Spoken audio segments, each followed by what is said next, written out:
欢迎收看老挝新闻。今天是2026年4月22日星期三，佛历6月上初六，万象晴26到38摄氏度。今天的主要内容有外汇牌价、股市行情、黄金报价、燃油价格以及时事要闻。首先来关注外汇。根据老挝外贸银行最新公布的今日外汇价格，美元的银行买入价为21744基普，较上一个交易日下跌3基普，跌幅 0.01%。泰铢的银行买入价为 672.14 基普，较上一个交易日下跌 0.65 基普，跌幅 0.1%。人民币的银行买入价为3188基普，较上一个交易日下跌5基普，跌幅 0.16%。再来关注股市行情。昨日老挝综合指数延续了回调态势，表现相对疲软。大盘报收 1364.55 点，较前一交易日下跌 12.71 点，跌幅为 0.92%。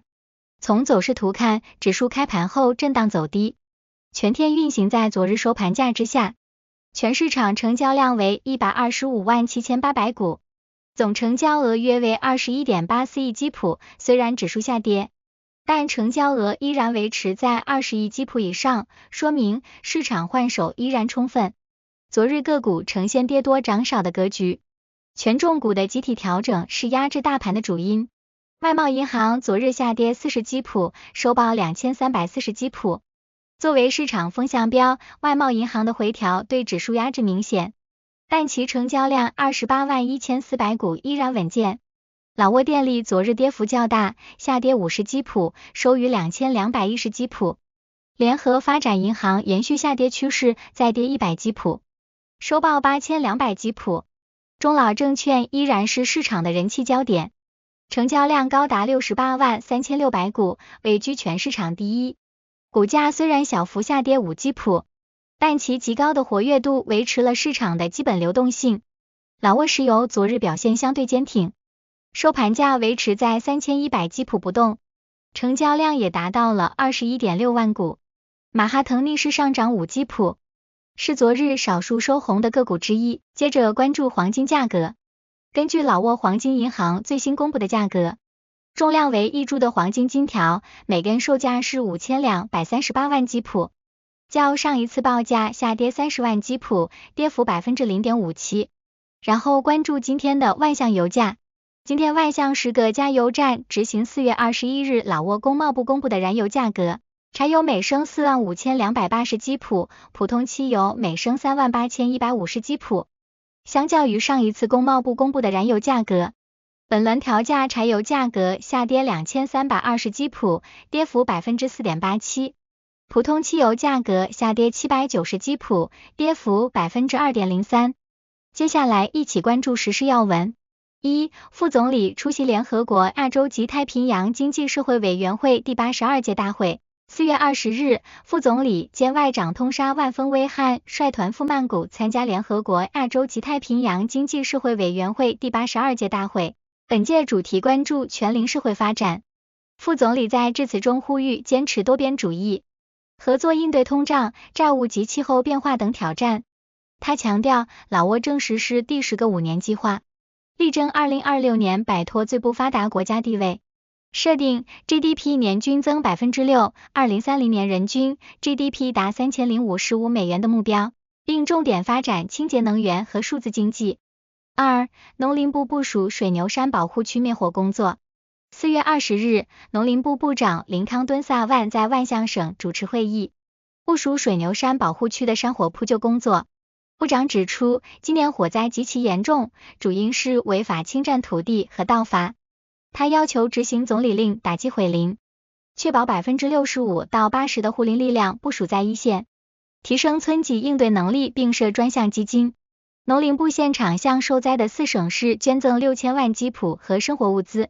随后，部长一行亲赴现场视察灾情。3. 老中500千福联网输电项目正式投产。4月20日，老中500千福联网输电项目在万象举行投产仪式，总理宋塞西潘敦出席。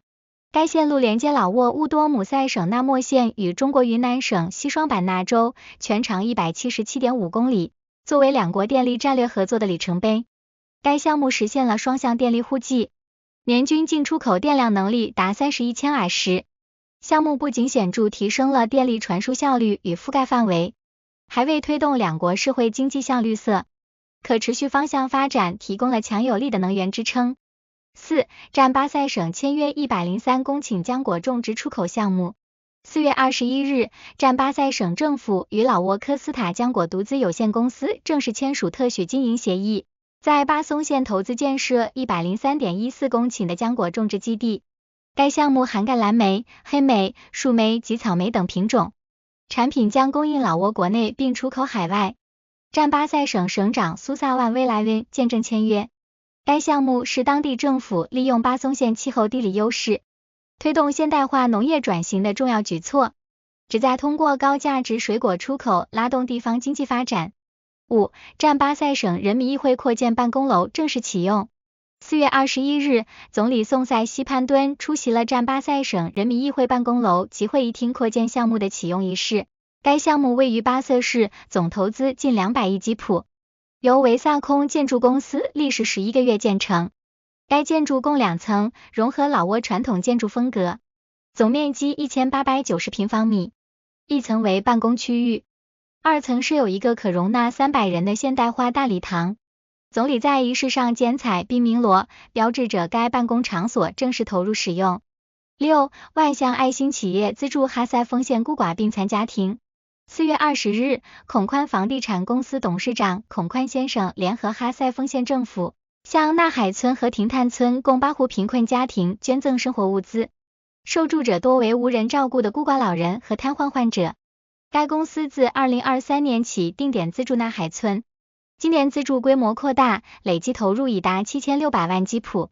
此外，孔宽董事长多年来还通过提供助学金、斥资8.7亿吉普修建6栋民居等方式扶贫济困。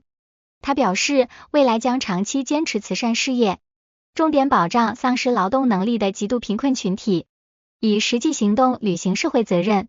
7. 泰国兰开府捣毁非法止咳糖浆生产窝点。4月20日，泰国兰开府执法部门联合行动，在当地一处出租屋内捣毁了一个非法生产假冒止咳糖浆的窝点。该生产点非法仿冒品牌味达提新的止咳糖浆，标签虚标产地为曼谷。官方指出，此类药物常被用于调制违禁饮品，已产生致幻效果，属于社会危害性极大的危险假药。房东称，租客曾谎称此处用于生产甜点。目前，涉案人员已被警方逮捕，将面临关于非法生产及销售假药的严厉法律制裁。当局提醒民众警惕来源不明的药物，以免损害健康。8. 阿尔达颇省发现多头野象。4月21日，阿尔达颇省三麦塞县哈兰村发现多头野象活动。鉴于野象出没可能带来的安全隐患，官方提醒当地居民及过往人员，外出务农需加强戒备，严禁近距离观察或惊扰象群，以免发生意外。遇紧急情况应迅速报告村委会。此次野象频繁现身，也侧面反映了当地自然生态系统的恢复与改善。以上就是今天的老挝新闻，欢迎点赞、评论和订阅，我们明天见。